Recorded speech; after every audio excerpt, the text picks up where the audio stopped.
Every time you over-explain, you send one message. Not the message you think you are sending. Not confidence. Not clarity. Not intelligence. One message only. I need your approval. And the moment that message lands, whether the other person consciously recognizes it or not, the power in the room shifts away from you. This is Law 5, and it is one of the most invisible and costly mistakes that intelligent, capable people make every single day. Think about the last time you explained a decision nobody asked you to explain. You got a new job and immediately told everyone why it was the right move. You left a relationship and spent weeks justifying the choice to people who had no stake in it. You made a business decision and over-prepared your reasoning before anyone had even questioned it. In each of these moments, you were not communicating strength. You were performing it. And performance always signals that the real thing is absent. There is a psychological principle behind this. When a person in authority makes a decision, they state it. They do not surround it with reasons, context, and preemptive defenses. The judge delivers the verdict. The general gives the order. The CEO sets the direction. None of them open with, "And here is why I think this might be a good idea if you agree."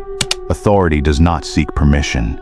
It does not anticipate objection. It simply moves. And the moment you begin explaining before anyone has questioned you, you have already positioned yourself below the person you are explaining to. Psychologists call this approval-seeking behavior, and it is deeply hardwired into most people from childhood. From the moment we are young, we learn that explaining ourselves leads to acceptance, that justifying our choices earns us safety, that if we can make people understand why we did something, they will not reject us for it. This works perfectly in childhood. It destroys you in adulthood. Because in the adult world, in business, in leadership, in relationships, the person who constantly explains is not seen as thoughtful. They are seen as insecure. Now imagine this. Two employees present the same decision to the same manager. The first employee spends 4 minutes explaining his reasoning, walking through every consideration, preemptively addressing objections that haven't been raised, apologizing for the aspects he is less certain about, and ending with, "But let me know what you think." The second employee states the decision in 2 sentences, makes brief eye contact, and waits. The manager, consciously or not, trusts the second employee more. Not because his decision was better, not because he is more competent, but because his delivery communicated something the first employee's 4-minute explanation destroyed entirely: certainty. And certainty, in any room, reads as power. This is where the wealth dimension of this law becomes critical.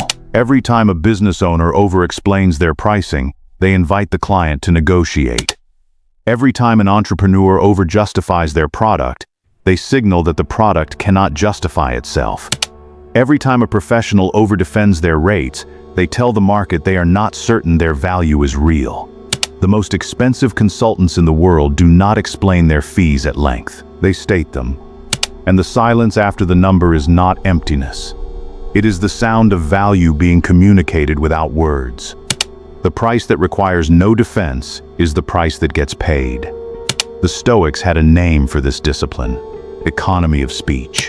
Marcus Aurelius wrote in his private journal that he had learned from his teachers to avoid unnecessary words, to say only what was essential, and to let actions carry the weight that words were too weak to hold.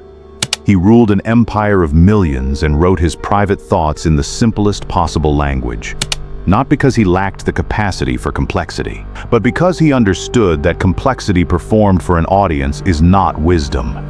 It is anxiety wearing the costume of intelligence. Think about the people who command the most respect in any room you have ever been in. Did they over-explain? Did they justify every move? Did they need the room to understand their reasoning before they could feel confident in their position?